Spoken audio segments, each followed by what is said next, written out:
Yo, what's good YouTube? How are we all doing? I hope you've had a great week and I hope you've had a good start to the weekend league. It should be Saturday evening now by the time you're watching this, so I'm guessing a lot of you have played a few games. Hopefully it's gone well for you. If it's not, this could be the video for you.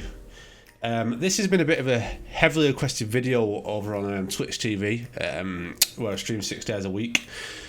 A lot of people have wanted to know my tactics, get asked it quite a lot.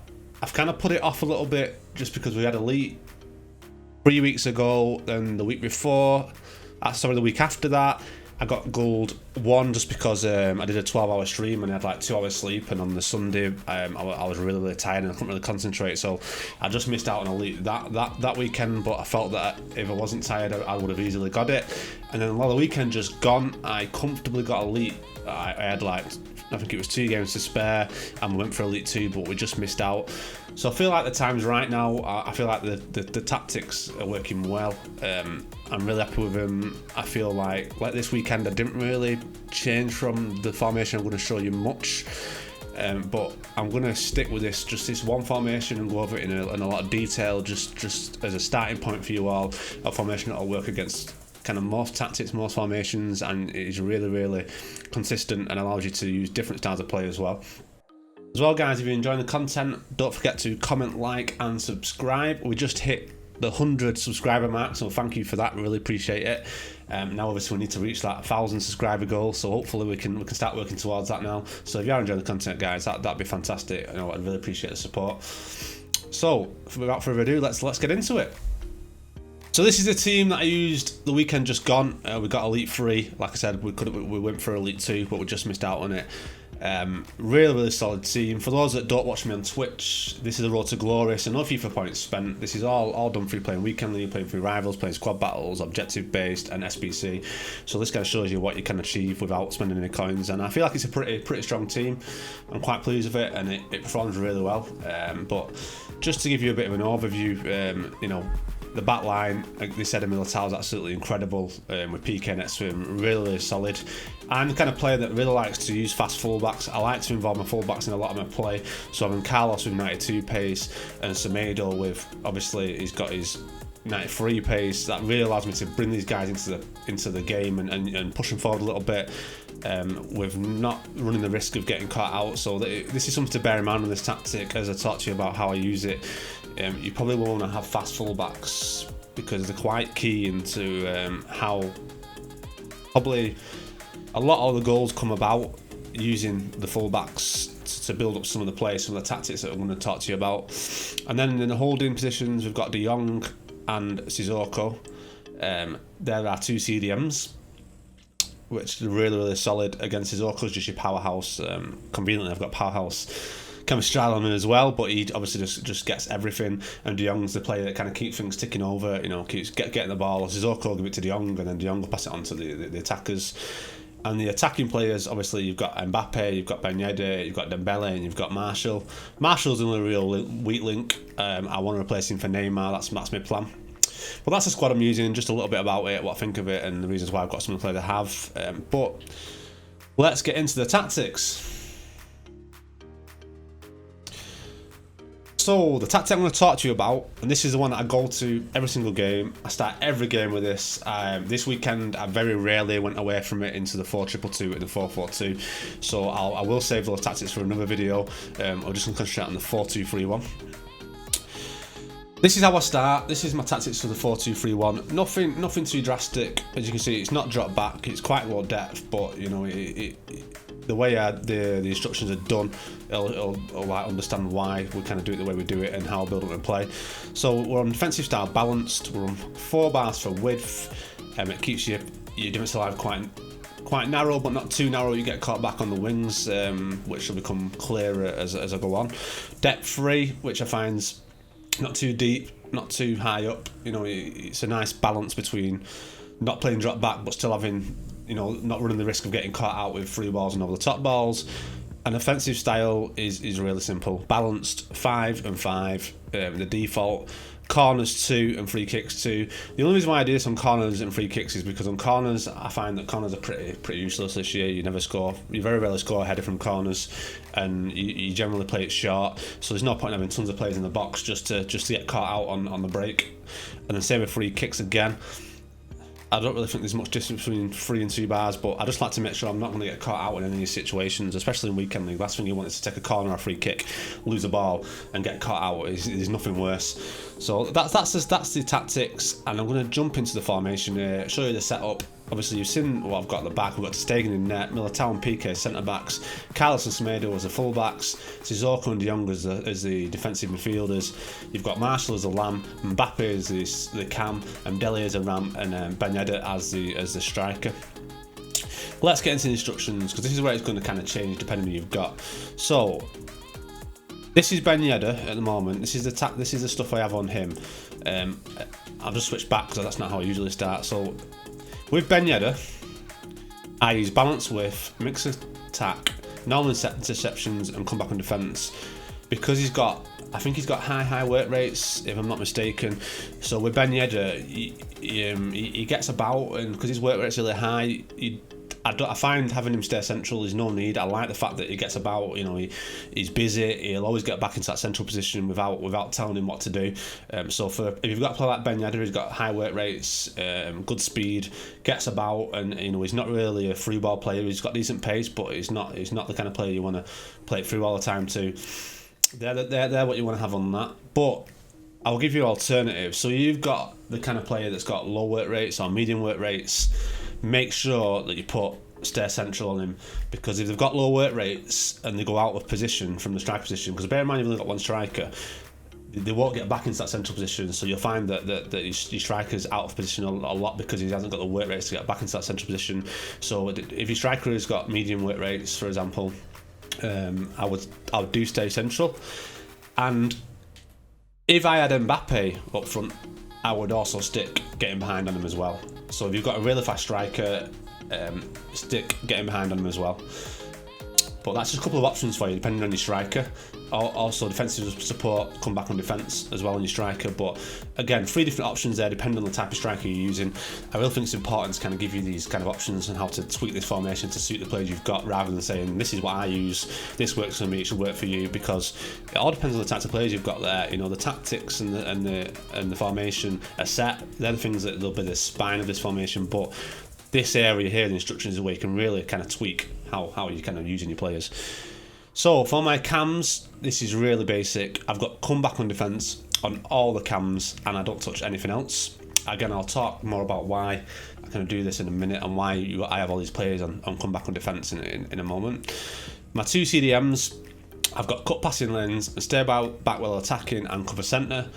And then De Jong, I have cut passing lanes and cover centre and balanced attack. This one's a bit of a preference. You can have them both on stay back while attacking, or you can have them on balanced attack. When I first start weekend league, I start with balanced attack because I like De Jong to get backwards and forward. He's got, he's that box midfielder. He creates a lot of chances as well to support the attacking players. But once they get later on to the weekend league and I'm playing tougher matches, I will go to stay back while attacking, and then this will be how I set it up. I have them both exactly the same: cut passing lanes, stay back while attacking, and cover centre on both of them. But obviously, when you start off, you would like to think you're playing players that are not at a higher level, where you can kind of express yourself a little bit more, and you can have one on stay back and one on balanced. But again, I know I want to make sure I tell you exactly what I do and what I change as I get through the weekend league. And then the centre backs, there's no instructions. The full backs, stay back while attacking on both of them. So I'm just going to cover why I have come back on defence on all these players. At the moment, you're limited. I can't remember how many players you're limited to. They changed it, so only so many players can come back anyway. So having come back on all of them doesn't mean that they're all going to come back. The game's limited to, I can't remember whether it's 4 or 5 players that can come back at one time into the midfield positions, because of the drop back. They wanted to kind of counteract it. So even though you've got them all and come back, they will not all come back. Only like, say, 3 of them will come back. Maybe these 3 will come back, or maybe these 3 will come back. So even though they're all come back, they don't all come back. You find that a few of them do.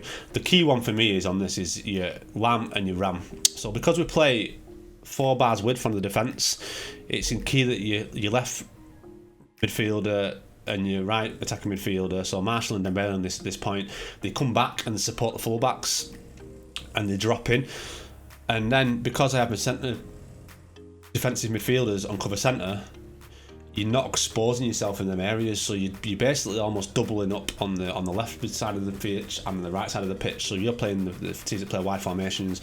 You've got no exposure there, no risk, and then obviously you're packing out the centre of the park as well with your cover centre on your 2 CDMs, and obviously Mbappe as well can come back, drop in, and make this become a full-on CM stroke CDM with Sissoko and Frankie de Jong, with Marshall and Dembele obviously supporting the fullbacks, which is really, really key.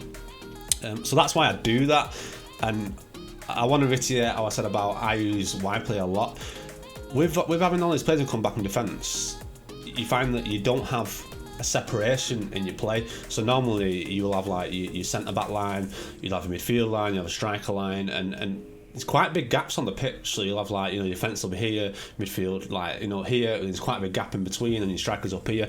With having a laser come back defence, I find that it's not like a drop back matter. Your players are all set back, you're not defending, it's not like when you play a drop back and it's like, oh, this guy's playing drop back, look at the state of this. What it does is it allows your team to move as a unit backwards and forwards rather than having gaps in the pitch.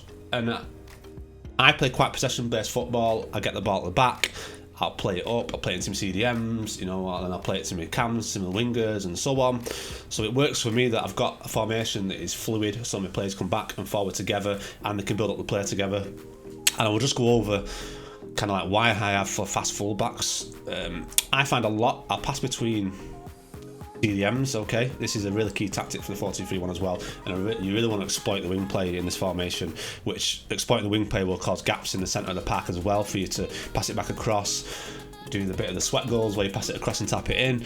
But what you really want to do is you want to be playing it to like Marshall, for example, cutting back, playing it to Carlos, telling Marshall to make a run, and then coming forward to Carlos, because Carlos has got so much pace. You bomb it forward to Carlos, your defence, the other team don't know what to do, and then you're creating the gap for Marshall, play it in behind to Marshall, and then it's up to you what you want to do. You can keep running, go down to the byline, come in, cut it in, pass it through, or you can use the fact that you've played it down the wing, you've created a load of space because you've gone up with Roberto Carlos, you've gone up with Marshall, the opposing teams pull players across to cover that because you've gone forward with 2 players.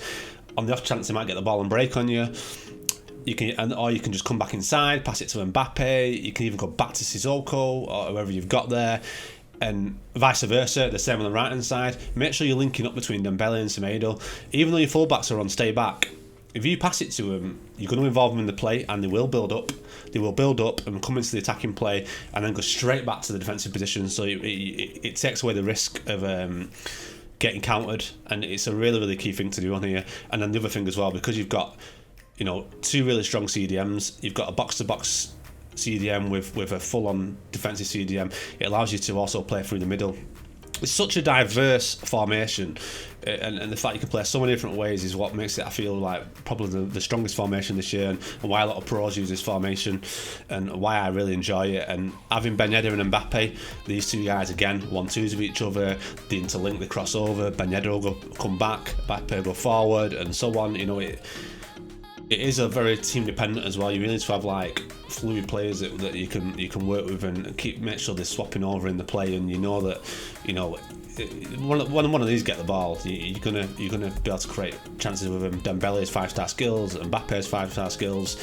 Get to grip with some skill moves. Learn to mix your play up a little bit. Ben Yedder's 4-star skill moves. I think Marshall's 4-star as well. I might be wrong, but the pace in these players and the skills that you can do with them, it makes a big difference when you're in attacking positions in the opposition's box. So that's another tip as well. Learn a couple of skill moves, get them in your arsenal, pick 2 or 3, take this formation, apply the changes that I said depending on the players you've got. But obviously, as I said, this is what I generally start with. Around 12 to 14 games in, this is what I go with. Obviously, I've shown you. I'll just run through it again just quickly in case you want to see while you're watching it and you want to pause it. And that's it, guys. That's how I play. That's my formation. That's how I use it. Like I said, I really enjoy it. It's one of my favourite formations. I find it really strong. My team, like it's a strong team. You see a lot stronger teams. We've just hit as well Division 2. We're back into Division 2 now with this team. Obviously I've got Elite twice now. Last time quite comfortably, you know, in Division 2 with it. I'm ready to grind Division 2 as well, so it is working. You know, it's a proven formation, it's a proven tactic, and it works for me. So I've wanted to do this video for you. It's been heavily requested on the Twitch channel, like I said. Let me know what you think of it. Give it a go. You know, if you want any more information about it, you know, drop some questions down below. I'll do another video, or come into the Twitch channel, CR16 and Twitch TV. Come and ask me in there, and I'll give you more details. And what I'll do is I'll run over the other formations probably this week or maybe the week after. I'm still kind of tweaking the other ones a little bit. Just I'm not 100% happy with them yet. The 4-4-2 and the 4-2-2. There's a lot of things there I'm just kind of testing and tweaking before I kind of want to give them you. I don't want to bring them out and you get absolutely destroyed with them. I want them to be solid. I want them to be on point. I want to be able to know, I can tell you like what to change, what not to change. So I will do the video soon. Guys, thanks for watching. I really appreciate all the support. Keep them subs coming, guys. We're obviously now we've got to work to that 1,000 subscriber mark. And have a great weekend league. Good luck, everyone. And I'll see you on the next video.